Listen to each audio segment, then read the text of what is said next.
Let's get out of here. I'm always looking for excuses to do something like that.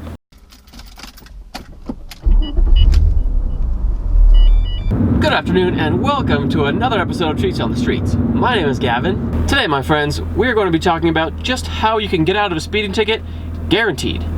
These are just some tips and tricks that I have, things that I've kind of learned over the years getting pulled over, just the stuff that's worked for me. In fact, these methods worked for me just about 2 weeks ago when I got pulled over for doing some smoky donuts and drifting in a parking lot in front of a sheriff. So what I'm gonna do to prove to you guys that these tips will get you out of a ticket guaranteed, I'm gonna go out and speed as fast as I can until I get pulled over, and then we'll prove these tips to you live on camera. Yeah, I'm not gonna do that. Now obviously, the biggest thing that you can do to not get pulled over is to not speed, or not do donuts. But where's the fun in that?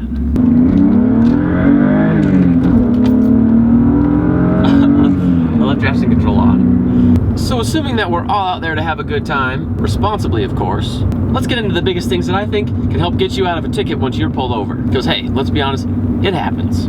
If you follow these tips, I will personally give you the Gavin guarantee that you will never get a speeding ticket again.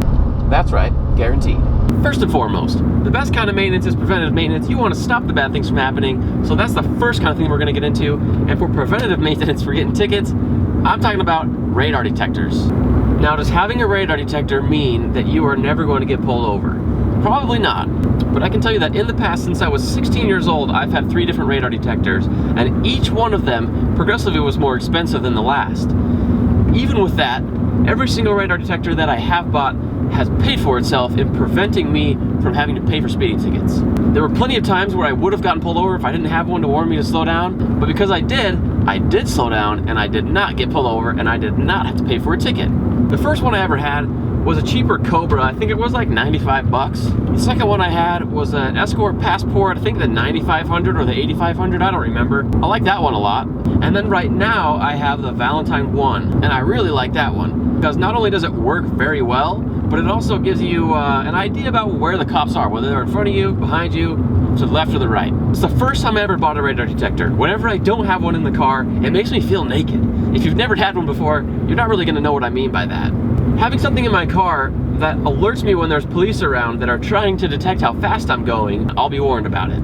So when I don't have one in the car, it just makes me feel a little bit vulnerable, and I don't like that. Now, besides having a radar detector that you plug into your car, you can also use these radar detectors.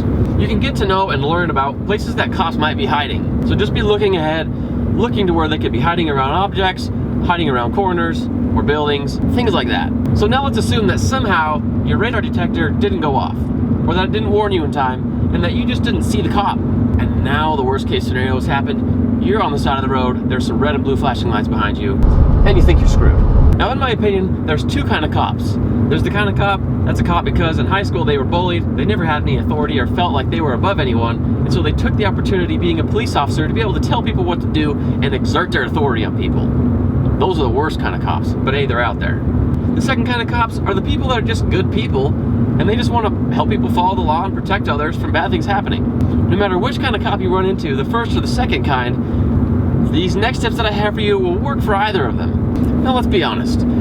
If you got pulled over, you probably were doing something illegal, so you were pulled over rightfully so. It doesn't make any sense to get mad at a cop for pulling you over. You're having fun, and sometimes it gets you in trouble.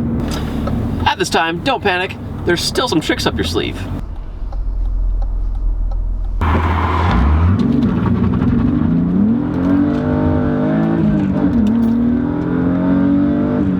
No matter what kind of cop you run into, whether it's the first kind or the second kind that I talked about, they all want respect. Think about it. You pull somebody over for doing something that they know they shouldn't be doing, they've obviously got the upper hand. And yes, they do have authority, more than you have. You know it if you're smart, and they know it too.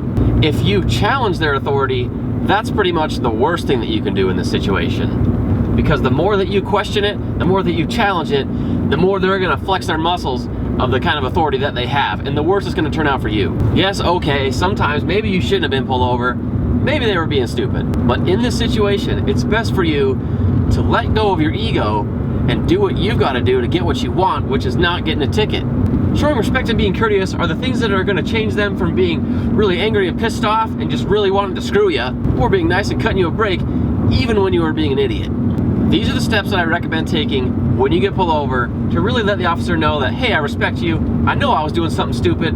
Let's work this out.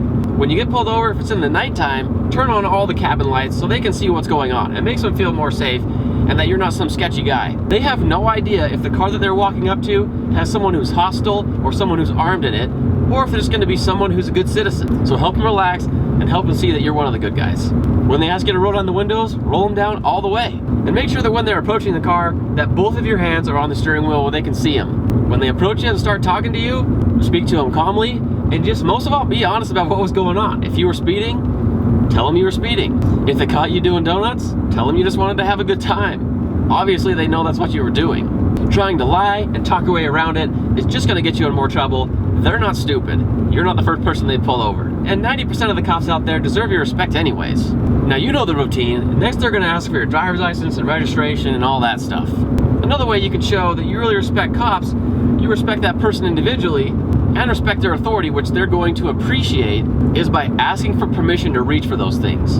Think about it. If you pulled up to a car, you have no idea what kind of person they are. Wouldn't it make you nervous for someone reaching for their glove box or reaching into their pocket and not knowing exactly what they're going to pull out? Why do you think cops do stupid things sometimes and shoot people they shouldn't? It's because they're scared and nervous. So what I usually do is say things like, hey, my driver's license is in my right pocket and my registration and proof of insurance is in my glove box. Is it okay with you if I reach for those things right now? They probably don't get responses like that very often. And so they're going to be a little taken back by you saying something like that in a good way. I think it's pretty safe to say that in the last 10 people they pulled over, you're probably the only one who's given them that response. But you're smarter than those last 10 people that got pulled over, and you're not going to get a ticket like the last 10 people that got pulled over.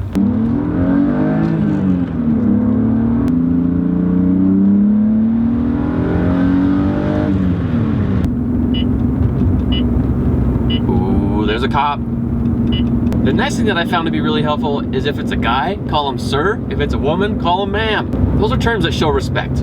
All of these things, whenever you have an experience with a cop, they're gonna wanna make sure that you know that they're the boss. All these things I'm telling you are here to make sure that you're the one that tells them they're the boss, so they don't have to prove it by getting pissed at you or by giving you a ticket. So far we have use a radar detector, learn how to check for cops with your eyes, making sure you roll down your windows all the way. When you get pulled over, show respect by turning on your lights, keeping your hands on the steering wheel where they can see them, asking them for permission to reach for your license and registration and proof of insurance, be honest, and call them things like sir or ma'am. They may sound silly and they may sound simple, but trust me, they work. I've had opportunities to test these things out myself and to see if they really worked, and a couple weeks ago, like I talked about, I had that opportunity. Let me tell you what happened. Some friends came over that hadn't really ridden in the car before. I wanted to go out and have some fun and show them a good time. Really, I just wanted an excuse to go do some donuts. It was nighttime, probably about like 11:30 at night. So my friends hopped in the car, we drove down the street a ways. There's a church parking lot that I like to go to sometimes. You can go to the back of the church where people who are driving by on the road can't see you. So I thought it was a pretty safe place to be. So here we go in the parking lot. I ripped the e-brake, power over on the gas, spin like 2 or 3 donuts, and then 2 or 3 figure eights. And on the last round of that figure eight, I saw something that nobody wants to see. It was some reflective letterings on the side of a white car that said sheriff, and they were coming my way. At that point, I knew I was getting pulled over. This sheriff just so happened to be in the parking lot next to the one that I was in with all their lights off. They were doing some work in their car. I had no idea that they were there, but they saw everything. This sheriff just happened to be a female. She walked up to the car. I had all my lights on, had the window rolled down all the way, my hands on the steering wheel, and the first thing she said to me was, "What the hell was that back there?" Gave me the whole spiel at the top of her lungs, telling me about how it's a felony of what I was doing. She could give me exhibition of speed. I could get arrested, all this crap. And although she was raising her voice, although she was accusing me of a bunch of crazy stuff, I just didn't say a word. I let her get everything out, say everything she was gonna say, so that she felt like she did what she had to do. Once she was done talking, I respectfully and in a calm voice said, "You know what, ma'am? I'm just gonna be completely honest with you. I got some friends in the car that haven't ridden this thing before. I just wanted to go out and have a good time and do some donuts and have some fun." That's why I was doing what I was doing. A church parking lot, kind of like the one I'm in right now, doing things kind of like I'm about to do right now.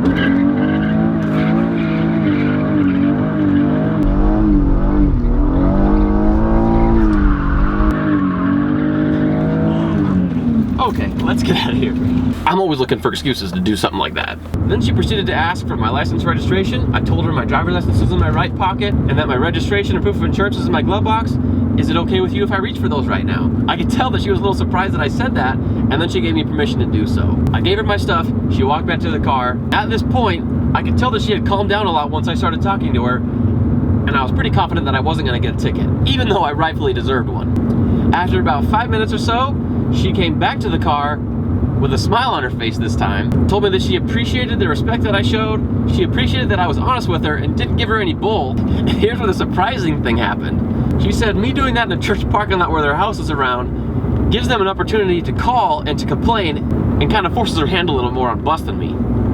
Even though that's not what happened, she just was watching me the whole time. She gave me all my stuff back, sent me on my way, and told me just to turn it down a little bit. Now, could this have gone differently? Or could she just have let me off no matter what? Yes and yes. But I think doing the things I mentioned greatly increase your odds of not getting a ticket. Had she come up to the window and I started yelling back at her when she was yelling at me, what would that have done? It would have made her even more angry. It would have made her have to prove her authority and make me show her respect. Maybe she wouldn't have felt like she wanted to cut me a break. But now we have to address the real worst case scenario. You do all that stuff, you show respect, this cop is just a jerk, and they're gonna give you a ticket no matter what. Well then, my friends, you reach for the secret. You reach into the glove box, and you pull out this. The thing they were least expecting, your get out of jail free card. They're all about playing by the rules, and this is the rules. And that right there is how I can guarantee you that you won't get a speeding ticket. But maybe don't quote me on that one.